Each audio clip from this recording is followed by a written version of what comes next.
미국이 발칵 뒤집혔습니다. 세계 최강을 자랑하던 미 해군 함대 30척이 단 한 척의 잠수함에게 전멸당했기 때문입니다. 림팩 훈련, 미 해군은 제치함대의 완벽한 승리를 확신했습니다. 원자력 잠수함, 이지스함, 최신 대잠 장비, 그들에겐 모든 게 있었죠. 하지만 한국은 달랐습니다. 1200톤급 낡은 디젤 잠수함 한 척, 대한민국 장보고함이었습니다.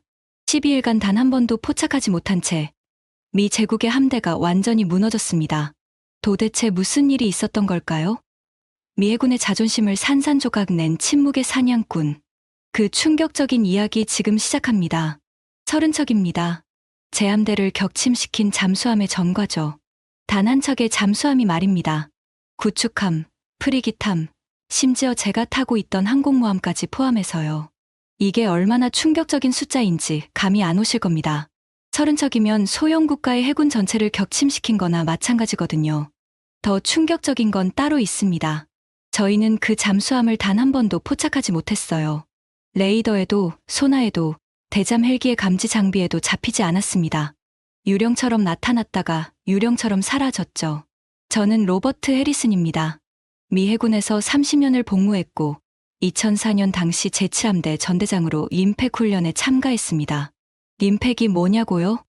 환태평양 다국적 해상훈련의 약자입니다. 2년마다 하와이 해역에서 열리는 세계에서 가장 큰 규모의 해상훈련이죠. 그해 6월, 저는 여느 때처럼 자신만만했습니다. 진주만 기지 앞바다는 후덥지근한 열기로 가득했어요. 브리핑룸 에어컨이 풀가동으로 돌아가고 있었지만 땀이 등줄기를 타고 흘렀습니다. 훈련 시작 3일 전이었죠. 참가국 지휘관들이 모두 모인 자리였습니다. 올해는 8개국이 참가합니다. 브리핑 장교가 스크린을 가리키며 말했어요. 미국, 일본, 호주, 캐나다, 칠레, 페루, 그리고 한국과 영국. 저는 한국이라는 단어에 잠깐 귀가 솔깃했습니다. 한국 해군이 림팩에 참가한 건 이번이 4번째였거든요. 한국은 장보고급 잠수함 한 척을 파견했습니다. 스크린에 잠수함 사진이 떴어요. 검은색 선체의 유선형 형태. 겉보기엔 평범해 보였습니다. 배수량 1200톤급, 저희 로스앤젤레스급 잠수함의 6분의 1 정도밖에 안 되는 크기였죠. 독일 209급을 기반으로 만든 디젤 잠수함입니다. 1990년대 초반에 도입했고요. 옆자리에 앉은 일본 해상자위대 제독이 작게 웃었습니다. 저도 따라 웃었어요. 디젤 잠수함이라니. 요즘 누가 디젤을 쓰나 싶었거든요. 원자력 잠수함이 대세인 시대에 그것도 1200톤급이라는 작은 크기라니. 과거 성적은 어떻습니까? 제가 물었습니다. 브리핑 장교가 자료를 넘겼어요.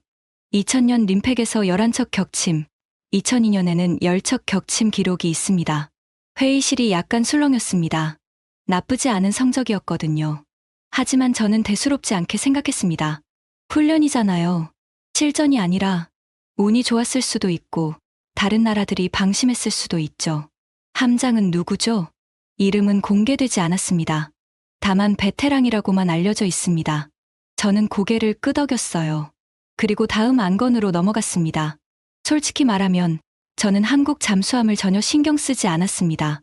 제 관심은 일본의 최신의 잠수함이나 호주의 콜린스급 잠수함에 있었거든요. 훈련 시작 전날 밤, 저는 항공모함 함교에 서 있었습니다. 태평양의 바람이 얼굴을 스쳤어요. 짠 냄새가 코끝을 자극했습니다. 수평선 너머로 해가 지고 있었죠. 붉은 빛이 바다를 물들이고 있었어요. 내일부터 시작이군요. 참모장이 옆에 섰습니다. 저는 고개를 끄덕였어요. 12일간의 훈련입니다. 우리 함대가 적함 역할을 맡았죠. 30척이나 되는데 말입니까? 그래서 재미있는 거 아닙니까? 저는 웃었습니다. 30척의 함정. 여기엔 이지스 구축함 5척, 최신의 프리기탐 8척, 그리고 제가 타고 있는 항공모함까지 포함되어 있었어요. 세계 최강의 해군력이죠. 이걸 격침시킨다. 불가능에 가까운 일이었습니다. 잠수함 전력은 어떻습니까? 우리 측에 로스앤젤레스급 2척, 일본 측에 오야시오급 1척이 배치되어 있습니다. 참모장이 태블릿을 넘기며 말했어요. 공격 측에는 한국의 장보고급 1척, 호주의 콜린스급 1척이 전부입니다. 저는 비아냥거리듯 웃었습니다. 2대 3이군요. 게다가 우린 대잠 헬기까지 있는데 방어하기 쉬울 겁니다. 참모장도 동의했어요. 저희는 잠시 침묵했습니다. 바람 소리만 들렸죠.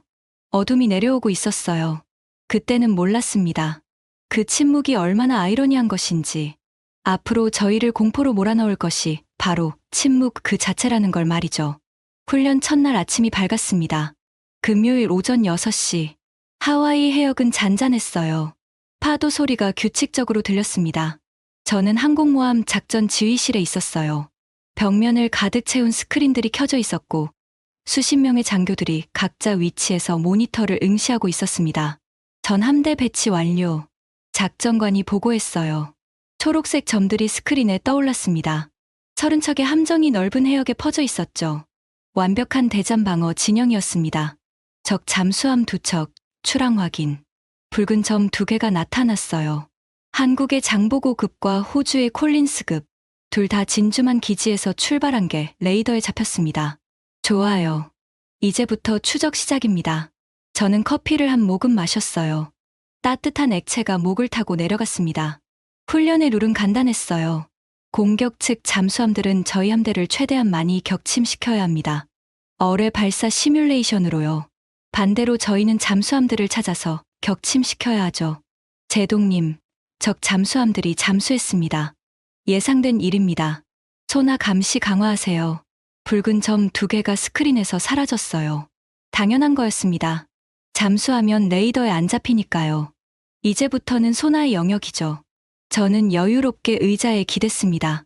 30척 대 2척. 게다가 저희는 대잠 헬기까지 있어요.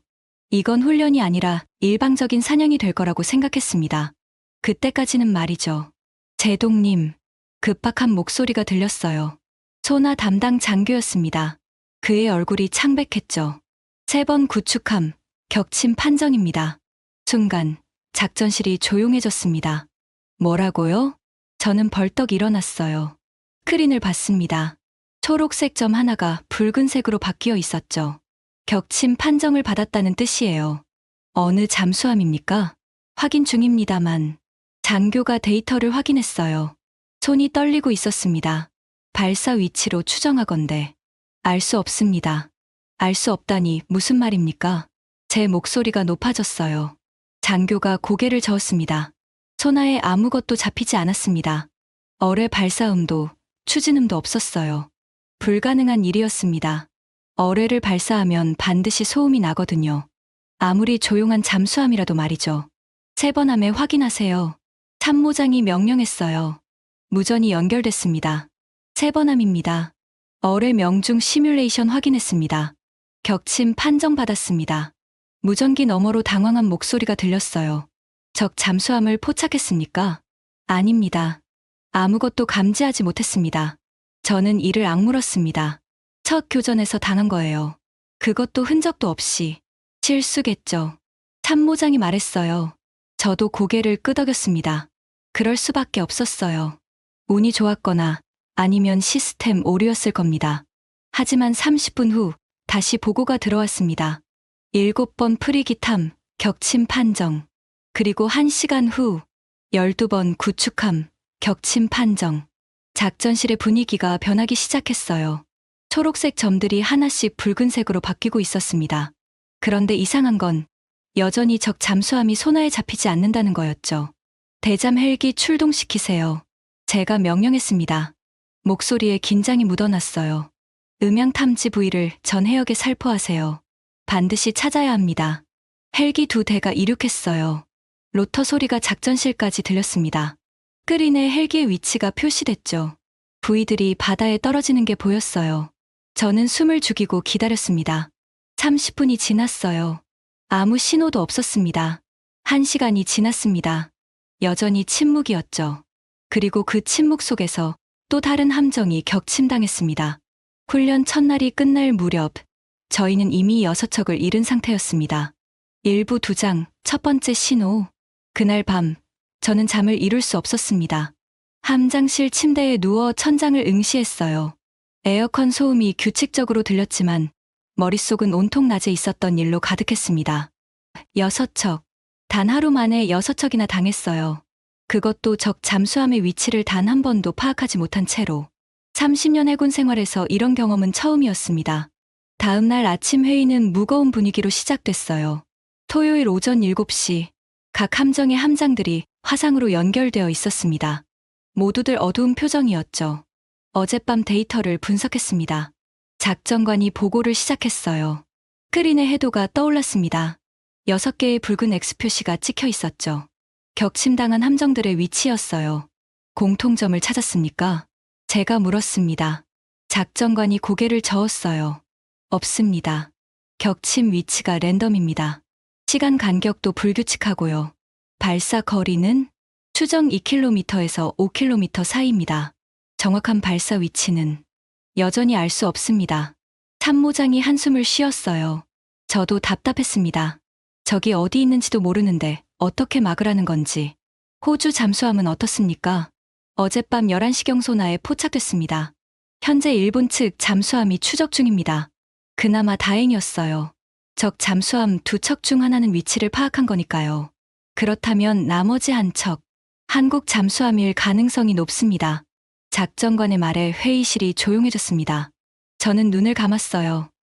한국, 1200톤급 디젤 잠수함. 제가 그토록 무시했던 그 잠수함이 저희를 농락하고 있었던 겁니다. 오늘부터 전술을 변경합니다. 저는 의자에서 일어났어요. 대잠 초계기 추가 투입, 소나 부위 살포 범위 확대, 그리고 함대 간격을 좁힙니다. 상호 지원 가능한 거리로요. 제동님, 그렇게 되면 기동성이 떨어집니다. 알고 있습니다. 하지만 지금 상황에서는 생존이 우선입니다. 명령이 하달됐어요. 30척의 함정이 서서히 진영을 바꾸기 시작했습니다. 멀리 흩어져 있던 함정들이 모여들었죠. 오전 10시, 훈련 2일차가 본격적으로 시작됐습니다. 저는 작전실에 서서 스크린을 노려봤어요. 초록색 점들이 빽빽하게 모여 있었습니다. 이제는 어느 함정이 공격받더라도 주변 함정들이 즉시 대응할 수 있었죠. 소나 감시 최대로 높이세요. 바닷속 모든 소음을 감지합니다. 예, 제동님. 소나 담당관들이 헤드셋을 썼어요. 그들의 눈이 스크린에 고정됐습니다. 작전실 안은 긴장감으로 가득했죠. 키보드 두드리는 소리만 들렸어요. 30분이 지났습니다. 1시간이 지났습니다. 아무 일도 일어나지 않았어요. 저는 조금씩 긴장이 풀리는 걸 느꼈습니다. 전술 변경이 효과가 있는 것 같았거든요. 제동님, 일본 측에서 보고 들어왔습니다. 통신관이 말했어요. 호주 잠수함 격침 판정 완료했다고 합니다. 회의실에 안도의 한숨이 흘러나왔습니다. 적 잠수함 2척 중 하나를 제거한 거예요. 이제 남은 건 한국 잠수함 한 척뿐이었습니다. 좋습니다. 이제 한 척만 찾으면 됩니다. 참모장이 말했어요. 저도 고개를 끄덕였습니다. 승산이 보이기 시작했어요. 하지만 그 순간이었습니다. 제동님, 18번 프리기탐, 격침 판정. 소나 담당관의 외침이 작전실을 가득 채웠어요. 저는 스크린을 봤습니다. 초록색 점 하나가 붉은색으로 바뀌고 있었죠. 위치, 발사 위치를 파악하세요. 좌표 입력 중입니다만. 담당관이 당황한 목소리로 말했어요. 소나에 아무것도 없습니다. 완전히 조용합니다. 불가능했습니다. 18번 함 주변에는 다른 함정 3척이 있었어요. 대잠 헬기도 바로 위를 순찰하고 있었고요. 그런데 아무도 적을 감지하지 못했다니. 18번 함, 응답하세요. 무전이 연결됐습니다. 18번 함입니다. 좌연에서 어뢰 명중 판정 받았습니다. 함장의 목소리가 떨리고 있었어요. 좌연이라면 우리 함대 내부에서 쏜 겁니까? 그렇게 추정됩니다만 아무도 보지 못했습니다. 내부에서 쏘다니. 그 말은 적 잠수함이 저희 함대 안쪽 깊숙이 침투했다는 뜻이었어요. 30척의 함정과 대잠 헬기의 감시망을 뚫고 말이죠. 오후 1시, 2번째 격침 소식이 들렸습니다. 오후 3시, 3번째. 오후 5시, 4번째. 저는 의자에 주저앉았어요. 손에 땀이 차올랐습니다. 뭔가 잘못되고 있었어요. 전술을 바꿨는데도, 함대를 모았는데도, 감시를 강화했는데도 막을 수 없었습니다. 제동님, 참모장이 다가왔어요. 그의 얼굴도 창백했습니다. 이건 정상이 아닙니다. 무슨 말입니까? 소나가 완전히 침묵입니다. 마치 바다에 아무것도 없는 것처럼요. 저는 스크린을 다시 봤어요. 10개의 붉은 점. 이틀 만에 열척을 잃은 겁니다. 저희는 적의 위치조차 모르는 채로요. 소나 시스템을 점검하세요. 이미 3번 점검했습니다. 이상 없습니다. 그렇다면 저는 말을 잇지 못했습니다. 시스템이 정상이라면 적 잠수함이 정말로 아무 소리도 내지 않는다는 뜻이었거든요. 하지만 그건 불가능한 일이었어요. 잠수함은 움직이는 순간 반드시 소음을 냅니다. 추진기 소리, 물 흐르는 소리, 기계 작동 소리. 완전한 침묵은 있을 수 없어요. 그날 저녁 긴급회의가 소집됐습니다. 참가국 지휘관들이 모두 모였어요. 일본, 호주, 캐나다. 모두들 심각한 표정이었습니다. 현재 상황을 보고하겠습니다. 제가 일어서서 말했어요. 목이 말랐습니다. 훈련 시작 이후 48시간 동안 우리 측은 10척의 함정을 잃었습니다. 반면 적 잠수함은 단 한 척도 포착하지 못했습니다. 회의실이 술렁였어요. 일본 제독이 손을 들었습니다. 호주 잠수함은 저희가 격침시켰습니다. 그렇다면 나머지는 한국 잠수함입니다. 제가 끊어 말했어요. 장보고급, 1200톤급 디젤 잠수함 한 척이 이 모든 일을 벌이고 있습니다. 침묵이 흘렀습니다. 아무도 믿고 싶지 않았겠죠. 저도 그랬으니까요. 어떻게 그게 가능합니까? 캐나다 제독이 물었어요. 저는 고개를 저었습니다. 모릅니다. 하지만 데이터는 거짓말을 하지 않습니다. 스크린에 격침 기록이 떴어요. 시간, 위치, 피해 함정. 모든 기록이 한국 잠수함 한 척을 가리키고 있었습니다. 제안이 있습니다. 일본 제독이 일어섰어요. 저희 잠수함을 추가 투입하겠습니다. 잠수함으로 잠수함을 사냥하는 겁니다. 동의합니다. 저도 고개를 끄덕였어요. 다른 방법이 없었습니다. 내일부터 일본 측 잠수함 한 척을 더 투입합니다. 그리고 저는 잠시 망설였어요. 다음 말을 꺼내기가 쉽지 않았습니다. 우리 측 로스앤젤레스급 원자력 잠수함도 투입하겠습니다. 회의실이 다시 술렁였어요. 원자력 잠수함 투입은 과도한 조치였거든요. 하지만 저는 확신이 없었습니다. 이대로 가다간 30척 전부 다 격침당할 것 같았어요. 이건 훈련입니다, 제독님. 호주 제독이 조심스럽게 말했어요. 원자력 잠수함까지 투입할 필요가 있습니까? 필요합니다. 저는 단호하게 말했어요. 우리는 지금 지고 있습니다. 작은 디젤 잠수함 한 척에게요. 이건 단순한 훈련이 아닙니다. 자존심의 문제입니다. 회의가 끝났어요. 저는 함교로 올라갔습니다. 밤바다가 고요했어요. 별들이 수면에 반짝이고 있었습니다. 아름다운 광경이었지만 저는 그 아름다움을 즐길 여유가 없었어요. 어디선가 적이 저희를 지켜보고 있었습니다. 침묵 속에서, 어둠 속에서, 저희가 볼 수 없는 곳에서 말이죠. 그리고 그 적은 내일도, 모레도 계속해서 공격할 겁니다. 저는 주먹을 쥐었어요. 손바닥에 땀이 차올랐습니다. 반드시 찾아내겠습니다. 바람만이 제 말에 대답했습니다. 차갑고 무관심한 바람이요. 훈련 3일째 아침이 밝았습니다. 일요일. 하지만 휴일 같은 건 없었어요. 새벽 5시부터 작전실은 북적였습니다. 일본 측 잠수함과 저희 로스앤젤레스급이 작전 해역에 도착했다는 보고가 들어왔거든요. 드디어 제대로 된 사냥이 시작되는군요. 참모장이 말했어요. 저는 고개를 끄덕였습니다. 이제는 잠수함 3척 대 잠수함 1척. 게다가 저희는 원자력 잠수함까지 있었어요. 디젤 잠수함과는 비교도 안 되는 성능이죠. 하지만 이상하게도 불안감이 가시지 않았습니다. 모든 함정, 최대 경계 태세 유지하세요. 저는 명령을 내렸어요. 그리고 기다렸습니다. 정오까지 아무 일도 일어나지 않았습니다. 조용하군요. 참모장이 커피를 마시며 말했어요. 너무 조용합니다. 저는 대답했어요. 이 침묵이 불길했습니다. 그리고 오후 2시. 제독님, 23번 구축함, 격침 판정. 다시 시작됐습니다. 침묵의 공격이. 원자력 잠수함이 투입된 지 4시간 만에 저희는 또 다른 함정을 잃었습니다. 23번 구축함. 최신의 이지스함이었어요. 방공 능력이 뛰어난 10억 달러짜리 함정이죠. 그 거대한 함정이 보이지도 않는 적에게 허무하게 격침 판정을 받았습니다. 로스앤젤레스는 뭐 하고 있습니까? 저는 소리쳤어요. 작전실 전체가 긴장했습니다. 접촉 없다고 보고합니다, 제독님. 통신관이 떨리는 목소리로 대답했어요. 일본 측 잠수함도 마찬가지입니다. 아무것도 감지하지 못했다고 합니다. 저는 주먹으로 책상을 쳤어요. 둔탁한 소리가 울렸습니다. 잠수함 3척이 투입됐는데도, 대잠 헬기가 하늘을 뒤덮고 있는데도 적은 여전히 보이지 않았어요. 소나 부위를 더 뿌리세요. 전 해역을 뒤집어 엎어서라도 찾아야 합니다.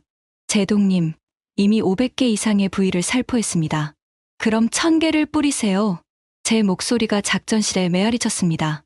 모두가 저를 봤어요. 참모장이 조용히 다가왔습니다. 제동님, 진정하십시오. 진정하라고요? 지금 우리가 지고 있다는 걸 모르십니까? 저는 숨을 몰아쉬었어요. 가슴이 답답했습니다. 30년 해군 생활에서 이런 무력감은 처음이었어요. 훈련 4일째가 지나갔습니다. 격침된 함정은 15척으로 늘어났어요. 절반입니다. 30척 중 절반이 나흘 만에 당한 겁니다. 그리고 저희는 여전히 한국 잠수함의 위치를 모르고 있었습니다. 패턴이 있을 겁니다. 저는 작전관을 불러 앉혔어요. 월요일 오후 작전실 한쪽 회의 테이블이었습니다. 모든 데이터를 다시 분석하세요. 공격 시간, 위치, 피해 함정의 종류. 뭐든 좋습니다. 이미 분석했습니다만. 다시 하세요. 작전관이 태블릿을 꺼냈어요. 그의 손가락이 화면 위를 빠르게 움직였습니다. 저는 커피를 마셨어요. 식은 커피였지만 마실 수밖에 없었습니다. 각성이 필요했거든요.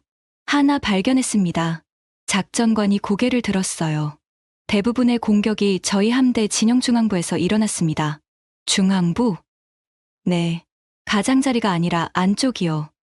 마치. 그가 잠시 말을 멈췄어요. 마치 일부러 깊숙이 들어와서 공격하는 것 같습니다. 저는 미간을 찌푸렸습니다. 정상적인 잠수함이라면 가장자리에서 공격하고 빠지는 게 맞아요. 위험을 최소화하는 거죠. 하지만 이 잠수함은 반대로 행동하고 있었습니다. 가장 위험한 곳으로 들어가서 공격하고 있었어요.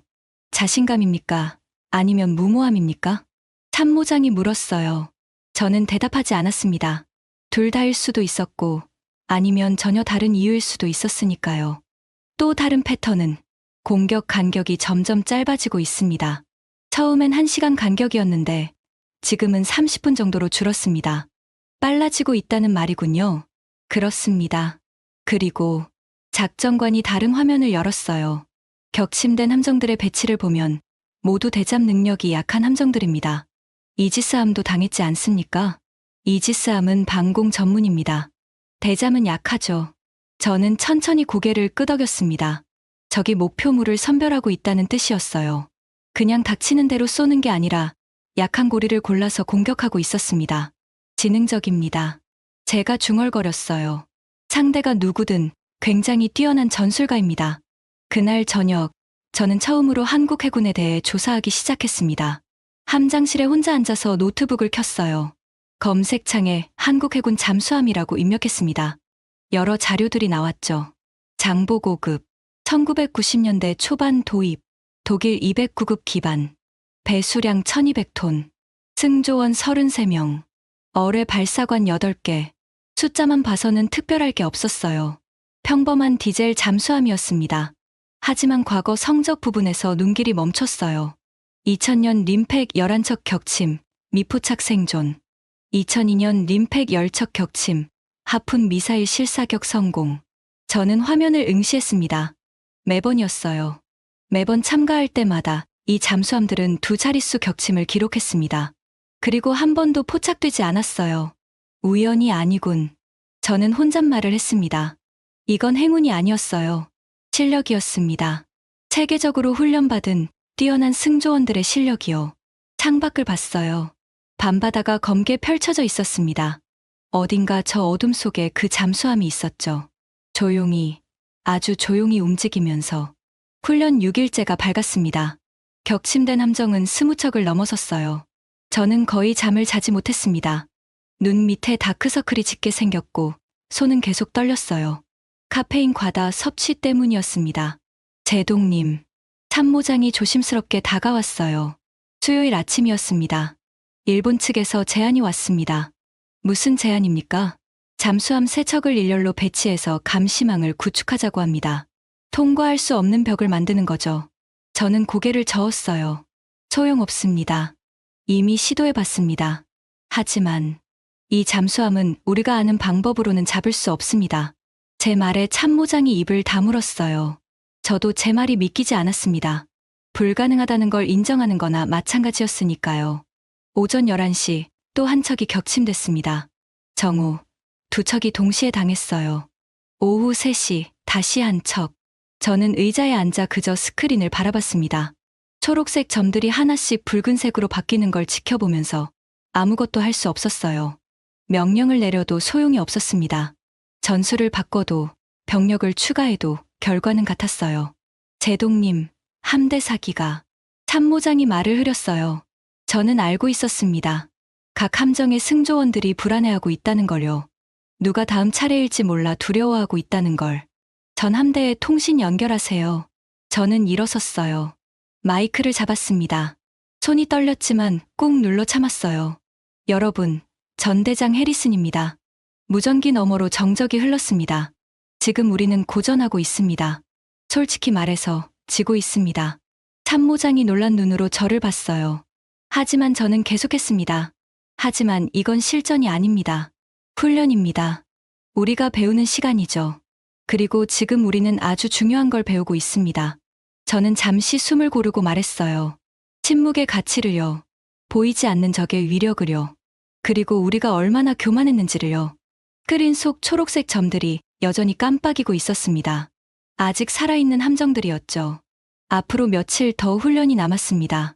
우리는 최선을 다할 겁니다. 그리고 이 경험을 절대 잊지 않을 겁니다. 이상. 통신을 끊었어요. 작전실이 조용했습니다. 아무도 말이 없었죠. 제동님. 소나 담당관이 일어섰어요. 뭔가 제안이 있습니다. 말해보세요. 소나로 못 찾는다면 역으로 생각해보는 건 어떻습니까? 역으로? 소나가 침묵을 감지하는 겁니다. 저는 눈을 크게 떴어요. 담당관이 계속 설명했습니다. 바다는 항상 소음이 있습니다. 물고기, 파도, 배. 하지만 잠수함이 지나가면 그 소음이 차단됩니다. 음향 그림자라고 하죠. 그걸 찾자는 겁니까? 시도해볼 가치는 있습니다. 저는 고개를 끄덕였어요. 지푸라기라도 잡는 심정이었습니다. 좋습니다. 해보세요. 다음 날, 훈련 7일째. 소나 담당관들이 새로운 방식으로 바다를 감시하기 시작했어요.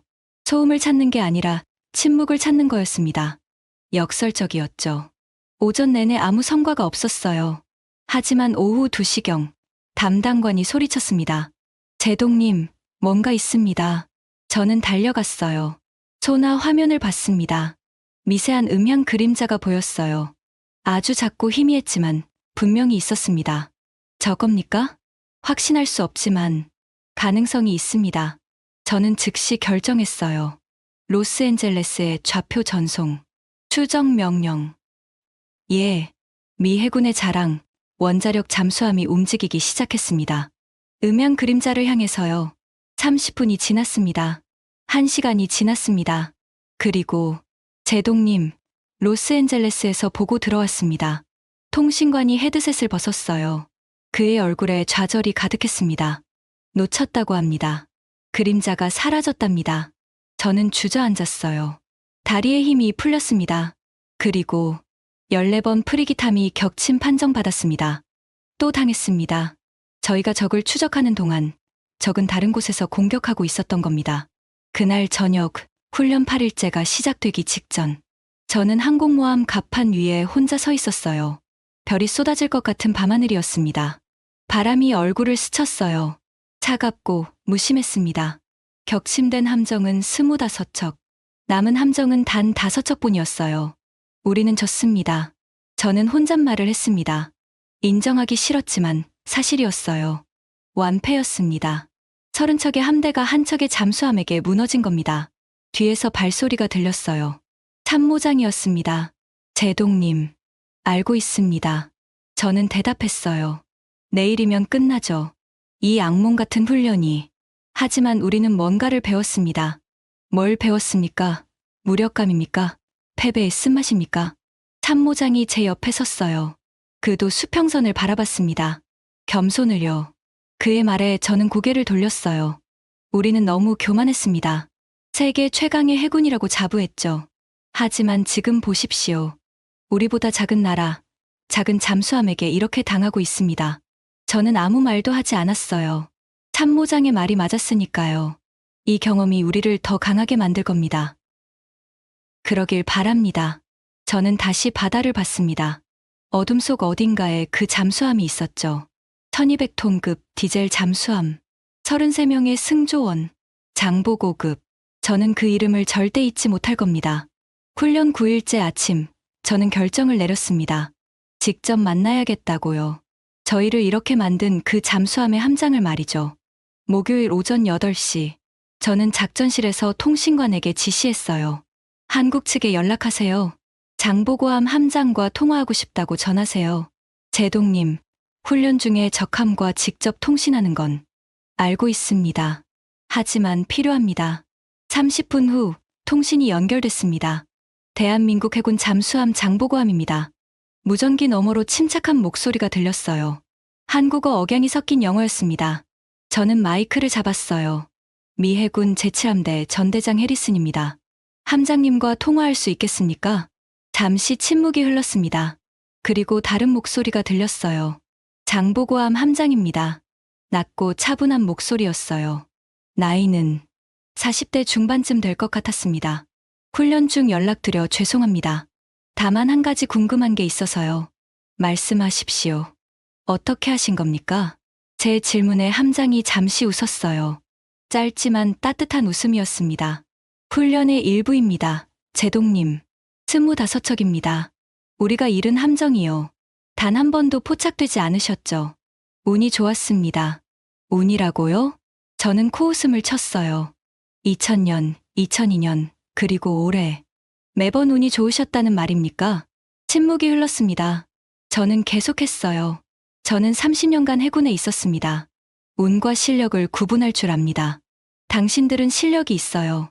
감사합니다. 함장의 목소리가 약간 부드러워졌습니다. 하지만 제동님도 훌륭하십니다. 우리를 찾으려고 많은 노력을 하셨죠. 찾지 못했습니다만. 그게 우리의 목표였으니까요. 저는 한숨을 쉬었어요. 그리고 정말 궁금한 걸 물었습니다. 비결이 뭡니까?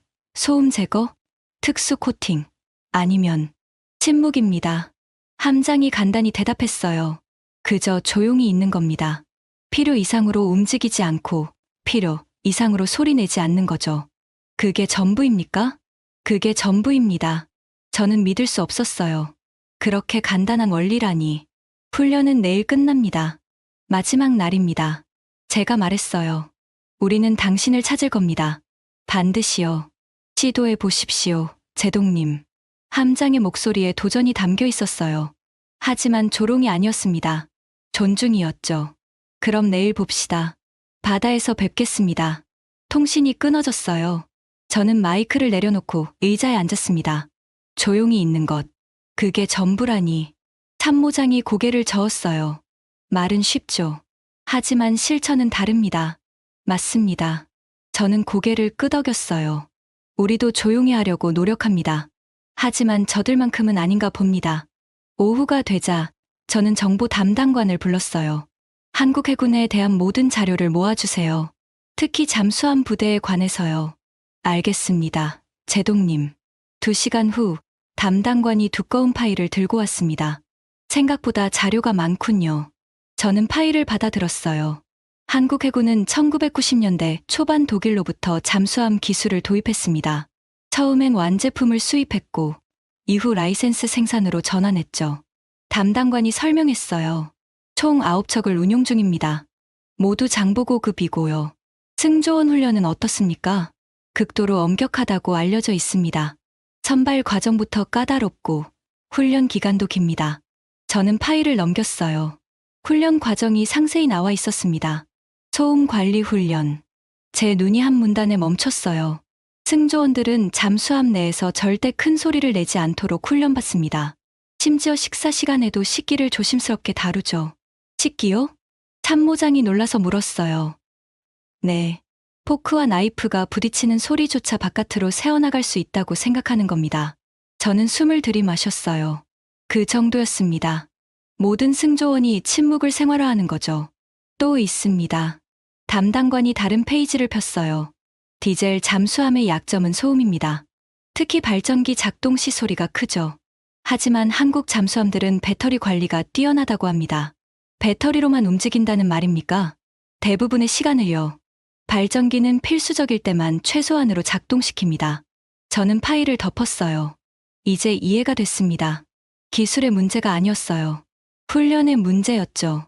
승조원 한 명 한 명이 침묵의 중요성을 몸에 새기고 있었던 겁니다. 우리도 할 수 있습니까? 제가 물었어요. 담당관이 고개를 저었습니다. 원자력 잠수함은 다릅니다. 구조 자체가 다르고 운용 방식도 다릅니다. 저들의 방식을 따라할 순 없어요. 그렇겠죠. 저는 창밖을 봤습니다. 해가 서쪽으로 기울고 있었어요. 하지만 배울 순 있습니다. 태도를요. 침묵에 대한 존중을요. 그날 저녁 마지막 작전 회의가 열렸습니다. 내일이면 훈련이 끝나요. 12일간의 긴 훈련이 막을 내리는 거죠. 저는 참가국 지휘관들 앞에 섰습니다. 내일이 마지막입니다. 제가 말문을 열었어요. 현재 우리 측은 5척만 남아 있습니다. 솔직히 말해서 이미 패배했습니다. 회의실이 조용했어요. 아무도 부인하지 않았습니다. 하지만 포기하지 않을 겁니다. 마지막 날, 우리는 모든 전력을 동원해 한국 잠수함을 찾을 겁니다. 무슨 계획입니까? 일본 제독이 물었어요. 저는 스크린에 해도를 띄웠습니다. 남은 5척을 좁은 해역에 집중시킵니다. 잠수함 3척도 그 주변에 배치하고요. 미끼입니까? 그렇습니다. 적을 유인하는 겁니다. 참모장이 설명을 이어갔어요. 대잠 헬기는 상공에서 대기합니다. 적이 공격하는 순간 모든 센서가 그 위치를 포착하겠죠. 하지만 지금까지 포착하지 못했지 않습니까? 캐나다 제독이 지적했어요. 저는 고개를 끄덕였습니다. 맞습니다. 하지만 이번엔 다릅니다. 거리를 최대한 좁히는 겁니다. 아무리 조용해도 일정 거리 안에 들어오면 반드시 잡힙니다. 위험하지 않습니까? 5척밖에 안 남았는데. 위험합니다. 저는 솔직하게 인정했어요.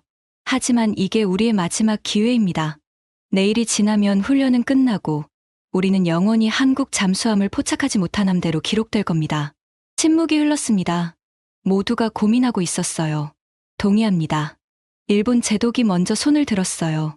우리도 참여하겠습니다. 하나둘 손이 올라갔습니다. 결국 만장일치였어요. 그럼 내일 새벽 5시에 작전을 시작합니다. 모두 준비하세요. 회의가 끝났어요. 저는 홀로 남아 해도를 바라봤습니다. 작은 해역에 모든 전력이 표시되어 있었어요. 함정 5척, 잠수함 3척, 헬기 10대. 이게 저희에게 남은 전부였습니다. 내일입니다. 저는 혼잣말을 했어요. 내일이면 답을 알 수 있겠죠. 창밖으로 별이 보였어요. 수없이 많은 별들이 밤하늘을 수놓고 있었습니다. 하지만 제 눈에는 바다만 보였어요. 어둡고 깊고 침묵하는 바다.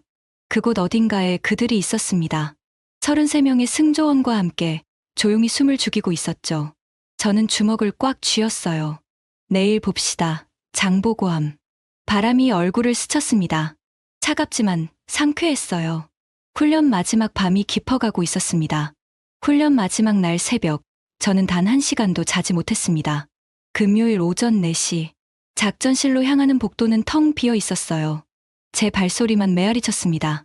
형광등 불빛이 차갑게 내리쬐고 있었죠. 작전실 문을 열었어요. 이미 참모진이 모두 모여 있었습니다. 아무도 잠을 자지 않은 것 같았어요. 다들 피곤한 얼굴이었지만 눈빛만큼은 살아 있었습니다. 준비 상황은? 제가 물었어요. 작전관이 일어섰습니다. 5척의 함정이 목표 해역에 집결했습니다. 반경 10km 내에 모두 배치됐고요. 스크린에 해도가 떴어요. 작은 원 안에 초록색 점 5개가 촘촘히 모여 있었습니다. 잠수함은 로스앤젤레스급과 일본 측 잠수함 2척이 삼각 진영으로 대기 중입니다. 해역을 완전히 포위했습니다. 대잠 헬기는 10대가 상공에서 순찰 중입니다. 음향 부위도 300개 이상 살포했고요. 저는 고개를 끄덕였어요. 완벽했습니다. 적어도 이론상으로는요. 좋습니다. 작전 개시합니다. 오전 5시 정각. 태양이 수평선 위로 떠오르기 시작했어요. 붉은 빛이 바다를 물들였습니다. 아름다운 일출이었지만 저는 그걸 감상할 여유가 없었어요. 스크린만 뚫어져라 쳐다봤습니다. 전 센서 최대 출력. 예, 제동님. 소나 담당관들이 헤드셋을 쓰고 집중했어요. 작전실은 긴장감으로 가득 찼습니다. 키보드 소리, 무전기 잡음, 규칙적인 경보음. 모든 소리가 선명하게 들렸어요.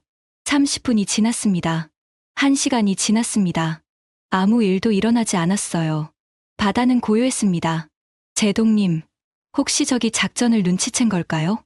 참모장이 조심스럽게 물었어요. 저는 고개를 저었습니다. 아닙니다. 올 겁니다. 어떻게 확신하십니까? 함장과 통화했을 때 느꼈습니다. 그는 도전을 받아들이는 사람이에요. 오전 7시. 제동님, 27번 프리기탐에서 이상 징후 보고. 소나 담당관이 소리쳤어요. 저는 벌떡 일어났습니다. 뭡니까? 미세한 음향 그림자입니다. 27번 앞 남쪽 3km 지점. 드디어였습니다. 저는 즉시 명령했어요. 전 헬기 해당 좌표로 이동. 잠수함들도 포위. 예. 스크린에서 헬기들이 일제히 방향을 틀었어요. 잠수함을 나타내는 점들도 움직이기 시작했습니다. 거리 2km, 1.5km, 1km. 제 심장이 빠르게 뛰었어요. 손에 땀이 차올랐습니다. 음향 부위 추가 투하. 헬기에서 부위들이 떨어졌어요. 물보라를 일으키며 바다에 착수했습니다.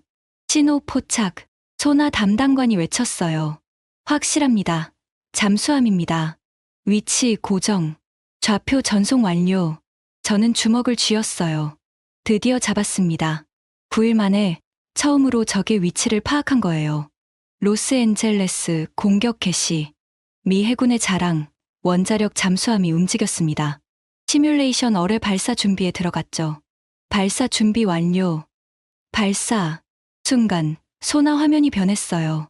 제동님, 목표물이 사라졌습니다. 뭐라고? 신호가 끊겼습니다. 완전히 사라졌어요. 불가능했습니다. 1km 거리에서 그것도 이렇게 많은 센서에 둘러싸여서 어떻게 사라질 수 있단 말입니까? 찾으세요. 반드시. 소나 담당관들이 미친 듯이 화면을 확인했어요. 하지만 아무것도 나오지 않았습니다. 그리고 10분 후, 제동님, 14번 구축함, 격침 판정. 또 당했습니다. 저희가 추적하는 동안 적은 다른 곳에서 공격한 겁니다. 어떻게 이동한 겁니까? 참모장이 믿을 수 없다는 표정으로 물었어요. 저도 알 수 없었습니다. 배터리입니다. 정보 담당관이 말했어요. 발전기를 완전히 끄고 배터리만으로 움직인 겁니다. 추진기도 최소 출력으로요. 그래서 소나에 안 잡힌 거죠. 그렇게 오래 버틸 수 있습니까? 한국 잠수함은 배터리 용량이 큽니다. 그리고 승조원들이 전력 관리에 능숙하죠. 가능합니다. 저는 이를 악물었어요. 모든 걸 끄고 배터리만으로 움직인다. 그것도 추격당하는 와중에요. 대단한 배짱이었습니다. 오전 9시, 5번 프리기탐, 격침 판정. 오전 11시, 19번 구축함, 격침 판정. 남은 함정이 3척이 됐어요. 그리고 마침내 적의 격침수가 28척에 도달했습니다. 제동님, 참모장이 다가왔어요. 그의 목소리가 떨렸습니다. 2척만 더 당하면. 알고 있습니다. 저는 대답했어요. 2척만 더. 그러면 30척 전부 격침입니다. 완전한 전멸이죠. 항공모함은 안전합니까?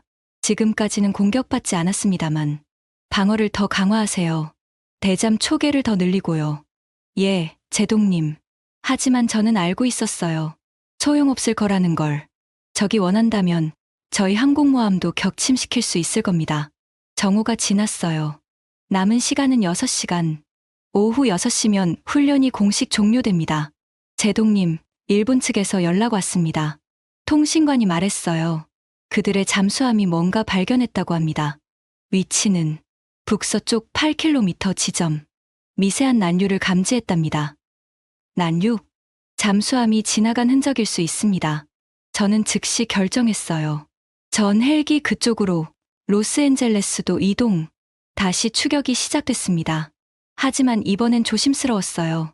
너무 서두르면 또 놓칠 테니까요.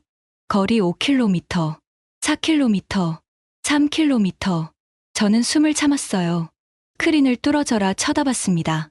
2km. 신호 포착. 확인합니다. 잠수함입니다. 이번엔 확실했어요. 신호가 강하고 명확했습니다. 포위합니다. 절대 놓치지 마세요. 헬기들이 원을 그리며 날았어요. 잠수함들도 삼각 진영을 유지한 채 접근했습니다. 거리 1km. 음영 V2와 신호 유지 중. 저는 승리를 확신했어요. 이번엔 다릅니다. 완벽한 포위망이었으니까요. 로스앤젤레스 발사 준비. 준비 완료. 8. 그 순간이었습니다. 제동님, 스무한번함 격침 판정. 저는 얼어붙었어요. 스무한번함.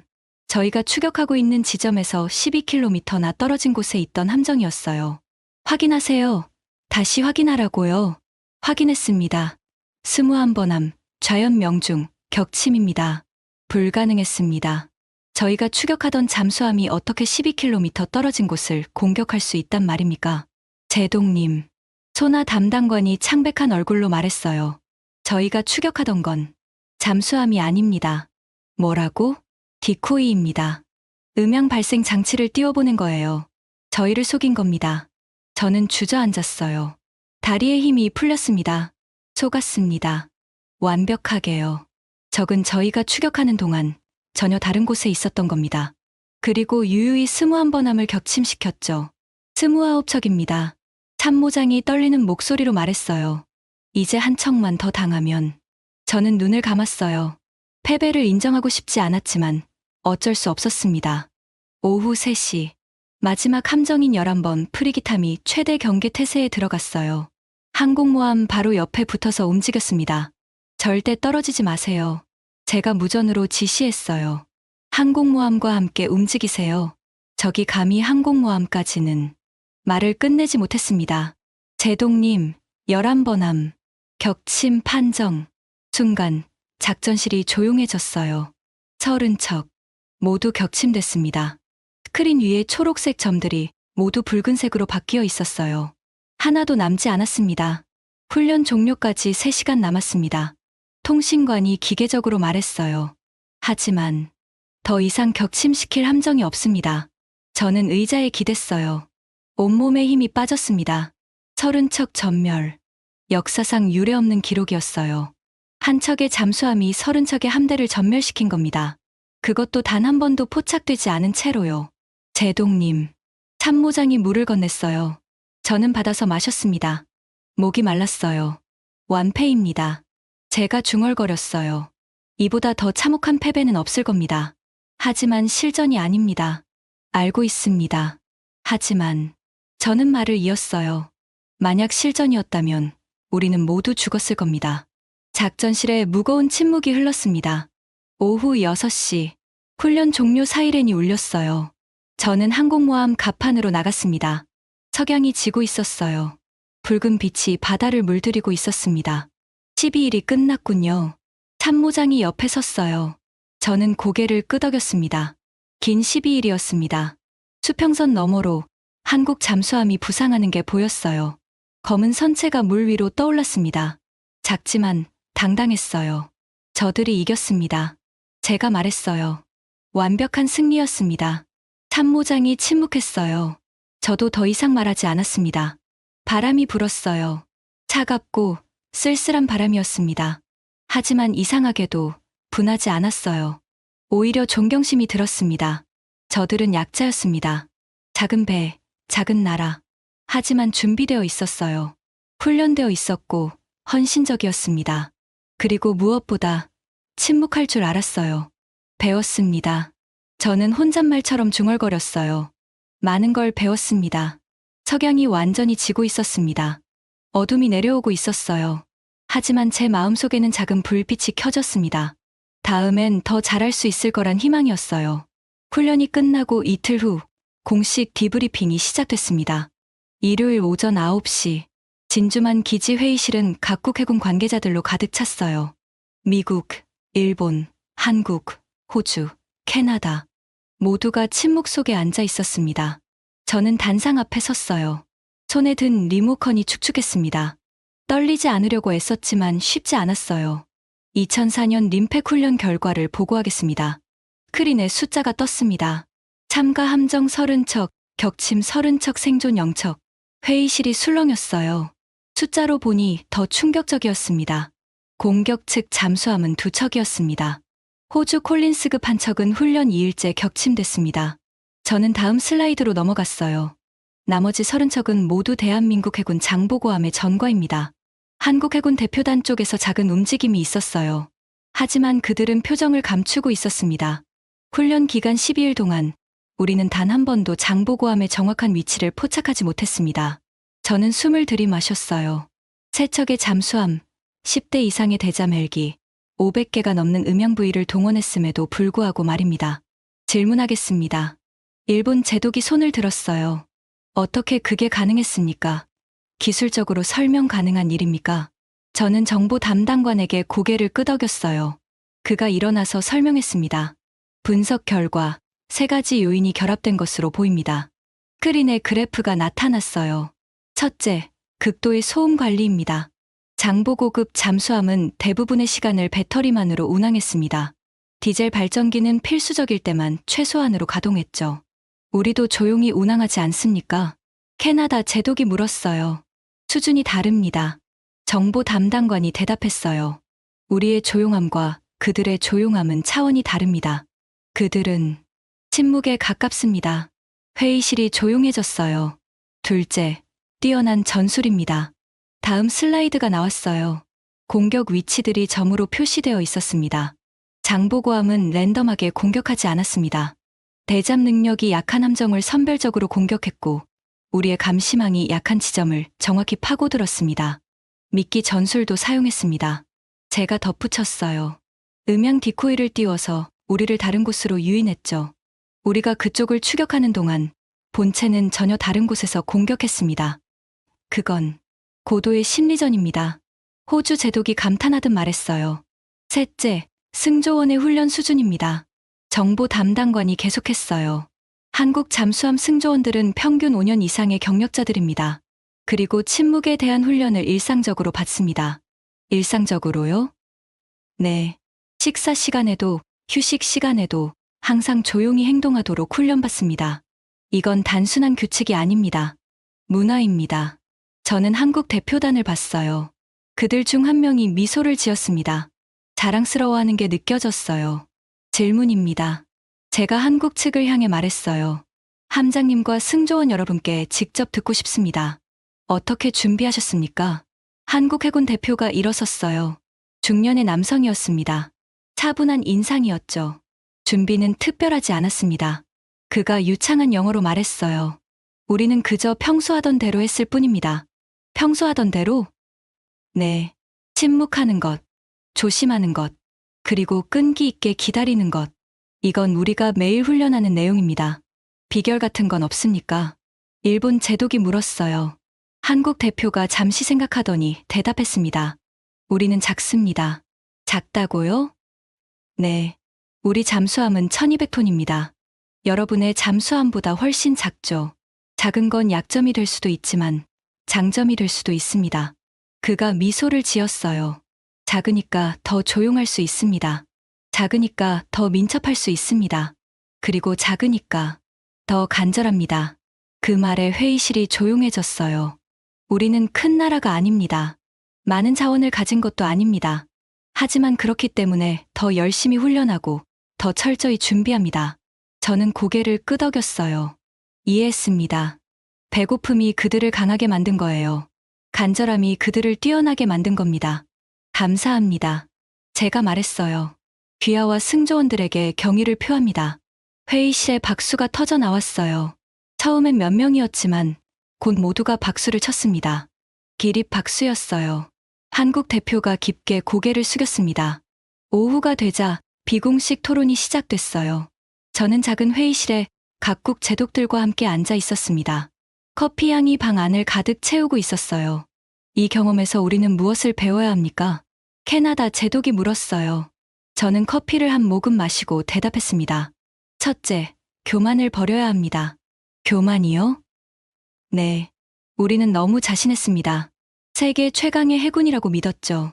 하지만 지금 보십시오. 우리는 완패했습니다. 일본 제독이 고개를 끄덕였어요.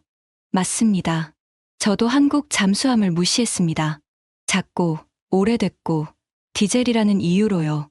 둘째, 기술만이 전부가 아니라는 걸 배워야 합니다. 제가 계속했어요. 우리는 최신 장비를 가졌습니다. 원자력 잠수함, 이지스함, 최신 소나. 하지만 졌습니다. 왜일까요? 훈련 때문입니다. 호주 제독이 대답했어요. 그들은 장비가 아니라 사람을 키웠습니다. 정확합니다. 저는 고개를 끄덕였어요. 장비는 구입할 수 있습니다. 하지만 문화는 구입할 수 없습니다. 침묵의 문화, 인내의 문화, 완벽을 추구하는 문화. 이건 돈으로 살 수 없어요. 회의실이 조용해졌어요. 모두가 생각에 잠긴 것 같았습니다. 셋째, 적을 존중해야 합니다. 제가 마지막으로 말했어요. 크기로, 기술력으로, 역사로 상대를 판단하면 안 됩니다. 모든 적은 존중받아야 합니다. 그래야 방심하지 않습니다. 동의합니다. 일본 제독이 말했어요. 이번 경험은 뼈아픈 교훈입니다. 하지만 필요한 교훈이었습니다. 저녁이 되자 저는 혼자 해변을 걸었습니다. 파도 소리가 규칙적으로 들렸어요. 시원한 바람이 얼굴을 스쳤습니다. 별들이 하나둘 나타나고 있었죠. 제독님, 뒤에서 목소리가 들렸어요. 돌아보니 한국 해군 대표가 서 있었습니다. 같이 걷겠습니까? 물론입니다. 우리는 나란히 걷기 시작했어요. 잠시 침묵이 흘렀습니다. 미안합니다. 그가 먼저 말을 꺼냈어요. 미안하다니요? 너무 심하게 이긴 것 같아서요. 저는 웃었어요. 아닙니다. 이건 훈련입니다. 최선을 다해야 의미가 있죠. 그렇게 생각해 주셔서 감사합니다. 우리는 계속 걸었어요. 파도가 발을 적셨습니다. 함장님은 어떤 분입니까? 제가 물었어요. 뛰어난 군인입니다. 그리고 좋은 스승이죠. 스승이요? 네. 그는 승조원들을 가르칩니다. 기술뿐만 아니라 태도도요. 인내, 침묵, 존중. 이런 것들을요. 저는 고개를 끄덕였어요. 부럽습니다. 그런 지도자가 있다는 게요. 제독님도 훌륭한 지도자십니다. 아닙니다. 저는 이번에 배웠습니다. 아직 배울 게 많다는 걸요. 그가 미소를 지었어요. 그게 바로 훌륭한 지도자의 자세입니다. 우리는 잠시 바다를 바라봤어요. 어둠 속에서 파도만 부서지고 있었습니다. 다음 림팩에서 다시 만나겠습니까? 제가 물었어요. 그럴 겁니다. 그땐 지지 않겠습니다. 기대하겠습니다. 우리는 악수했어요. 굳은 악수였지만 따뜻했습니다. 좋은 밤 되십시오, 제독님. 당신도요. 그가 돌아서서 걸어갔어요. 저는 그의 뒷모습을 보며 생각했습니다.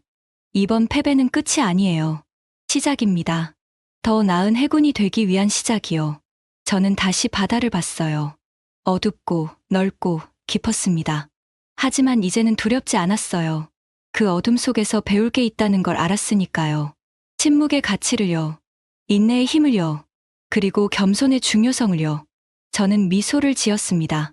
감사합니다. 장보고함. 바람만이 제 말에 대답했습니다. 부드럽고 따뜻한 바람이었어요. 그로부터 10년이 흘렀습니다. 저는 이제 예편했어요. 이후 저는 40년 해군 생활을 마치고 민간인이 됐습니다. 하지만 그날의 기억은 여전히 선명합니다. 2004년 림팩, 30척 전멸, 장보고함. 지금도 가끔 강연 요청을 받아요. 해군사관학교나 전략연구소 같은 곳에서요. 그럴 때마다 저는 그 이야기를 합니다. 제가 겪은 가장 뼈아픈 패배에 대해서요. 그건 단순한 훈련이 아니었습니다. 저는 항상 이렇게 시작해요. 그건 교육이었습니다. 우리가 얼마나 교만했는지, 얼마나 준비가 안 돼 있었는지 깨닫게 해준 시간이었죠. 오늘도 그런 날입니다. 목요일 오후 샌디에이고의 한 컨퍼런스 홀이었어요. 젊은 장교들 앞에서 강연을 마치고 질의응답 시간이었습니다. 제독님, 그 후로 미 해군이 변화했습니까? 한 장교가 물었어요. 저는 고개를 끄덕였습니다. 많이 변했습니다. 2004년 이후 우리는 대잠 훈련을 강화했어요. 특히 조용한 적에 대한 대응 훈련을요. 효과가 있었습니까? 있었습니다. 2006년 림팩에서 우리는 한국 잠수함을 2번 포착했어요. 2008년에는 4번. 청중들이 고개를 끄덕였어요. 하지만 여전히 어렵습니다. 그들도 계속 발전하고 있으니까요. 지금은 더 큰 잠수함을 운용하고 있죠. 도산 안창호급이라고 들어봤습니까? 몇몇이 손을 들었어요. 3,000톤급입니다. 장보고급의 2배가 넘는 크기죠. 그런데도 여전히 조용합니다. 어쩌면 더 조용할지도 몰라요. 강연이 끝나고 저는 호텔로 돌아왔습니다. 로비에서 커피를 마시고 있는데 누군가 다가왔어요. 해리슨 제동님이십니까? 돌아보니 동양인 남성이 서 있었습니다. 50대 후반쯤 보였어요.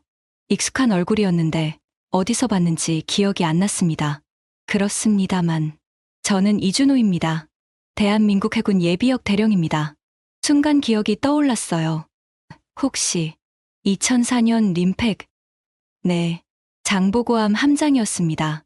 저는 벌떡 일어났어요. 커피잔이 흔들렸습니다. 함장님, 정말 만나 뵙게 되다니. 우리는 악수했어요. 그의 손은 여전히 굳고 따뜻했습니다. 같이 앉으시죠. 우리는 마주 앉았어요. 웨이터가 와서 그에게도 커피를 가져다 줬습니다. 어떻게 여기 계십니까? 제가 물었어요. 강연차 왔습니다. 한미해군 교류 프로그램이요. 내일 샌디에이고 기지에서 강의합니다. 그러시군요. 저도 오늘 강연했습니다. 알고 있습니다. 그래서 찾아왔어요. 그가 미소를 지었어요. 제동님이 2004년 이야기를 하신다고 들었거든요. 듣고 싶었습니다. 상대방의 시각에서 본 그날을요. 저는 웃었어요. 상대방이라, 그렇죠. 우린 적이었습니다. 훈련에서만큼은요. 하지만 이젠 동맹입니다. 언제나 동맹이었습니다. 잠시 침묵이 흘렀어요. 편안한 침묵이었습니다. 함장님, 궁금한 게 있습니다. 말씀하세요. 그때 어떤 기분이셨습니까? 서른 척을 격침시키면서요. 그가 잠시 생각했어요. 커피를 한 모금 마시고 대답했습니다. 두려웠습니다. 두려웠다고요? 네. 우리는 단 한 척이었어요. 실수하면 바로 잡힐 상황이었죠. 매 순간이 긴장의 연속이었습니다. 그런데도 완벽하게 해내셨습니다. 승조원들 덕분입니다. 그가 조용히 말했어요. 33명 모두가 완벽했습니다. 단 한 명도 실수하지 않았어요. 12일 동안요. 저는 고개를 끄덕였어요. 그 말이 이해됐습니다. 저희는 수천 명이었습니다. 30척의 함정, 수천 명의 승조원. 하지만 하나로 움직이지 못했어요. 그건 어려운 일입니다. 맞습니다. 그래서 배웠죠. 많은 게 아니라 좋은 게 중요하다는 걸요. 우리는 또 침묵했어요. 창밖으로 샌디에이고 항구가 보였습니다. 함정들이 정박해 있었어요. 함장님, 그때 승조원들에게 뭐라고 말씀하셨습니까? 간단했습니다. 그가 대답했어요. 조용히 하자. 인내하자. 그리고 믿자. 서로를 믿고 우리의 훈련을 믿자. 그게 전부였습니까? 그게 전부였습니다. 저는 미소를 지었어요. 간단하지만 강력하군요. 가장 강력한 것들은 항상 간단합니다. 그가 말했어요. 침묵, 인내, 신뢰. 이 세 가지만 있으면 불가능한 건 없습니다. 우리는 1시간 넘게 이야기를 나눴어요. 전쟁 이야기가 아니라 인생 이야기를요. 가족, 퇴역 후의 삶, 바다에 대한 그리움. 제동님. 그가 일어서며 말했어요. 10년 전 당신을 이긴 게 아닙니다. 무슨 말씀이십니까? 우리는 함께 배웠습니다.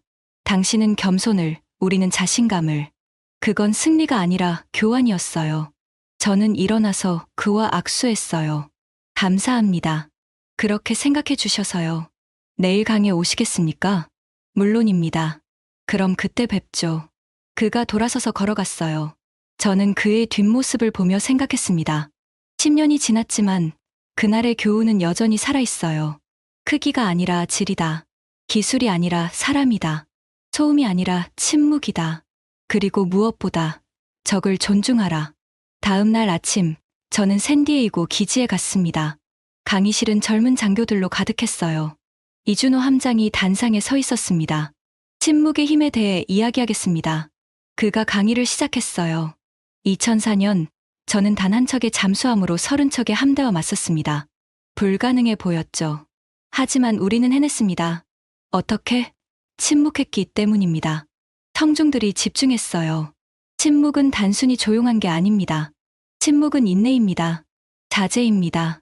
그리고 무엇보다 존중입니다. 상대를 존중하고, 바다를 존중하고, 자신을 존중하는 거죠. 저는 고개를 끄덕였어요. 그의 말이 가슴에 와닿았습니다. 여러분이 기억해야 할 건 하나입니다. 그가 강의를 마무리했어요. 가장 큰 소리가 이기는 게 아닙니다. 가장 조용한 자가 이깁니다. 왜냐하면 침묵하는 자는 듣기 때문입니다. 배우기 때문입니다. 그리고 준비하기 때문입니다. 강희 씨의 박수가 터져 나왔어요. 저도 박수를 쳤습니다. 강의가 끝나고 저는 그에게 다가갔습니다. 훌륭한 강의였습니다. 감사합니다, 제동님. 한 가지만 묻겠습니다. 말씀하세요. 언제 또 만날 수 있을까요? 그가 웃었어요. 2년 후 림팩에서요. 이번엔 관람객으로 갈 겁니다. 저도 갑니다. 같이 갈까요? 좋습니다. 우리는 다시 악수했어요. 그리고 저는 깨달았습니다. 2004년 림팩은 끝나지 않았어요. 그건 계속되고 있습니다. 새로운 세대에게 새로운 형태로요. 침묵의 교훈은 영원합니다. 바다가 존재하는 한 그 교훈은 계속될 겁니다. 저는 창밖을 봤어요. 태평양이 넓게 펼쳐져 있었습니다. 푸르고 깊고 침묵하는 바다. 그 속에서 지금도 누군가는 배우고 있을 거예요. 침묵의 힘을, 인내의 가치를, 그리고 겸손의 중요성을. 고맙습니다, 장보고함. 저는 다시 한번 중얼거렸어요. 당신들 덕분에 저는 더 나은 군인이 됐습니다. 바람이 불었어요. 따뜻하고 부드러운 바람이었습니다. 마치 대답하는 것처럼요. 지금까지 미 해군 제7함대 전대장이 겪은 충격적인 패배와 깨달음의 이야기였습니다. 침묵의 가치, 겸손의 중요성. 이 교훈이 더 많은 분들께 전해질 수 있도록 이 이야기를 널리 공유해 주세요. 작은 침묵이 큰 승리를 만듭니다. 구독과 좋아요도 부탁드립니다. 지금까지 감동테라였습니다. 감사합니다.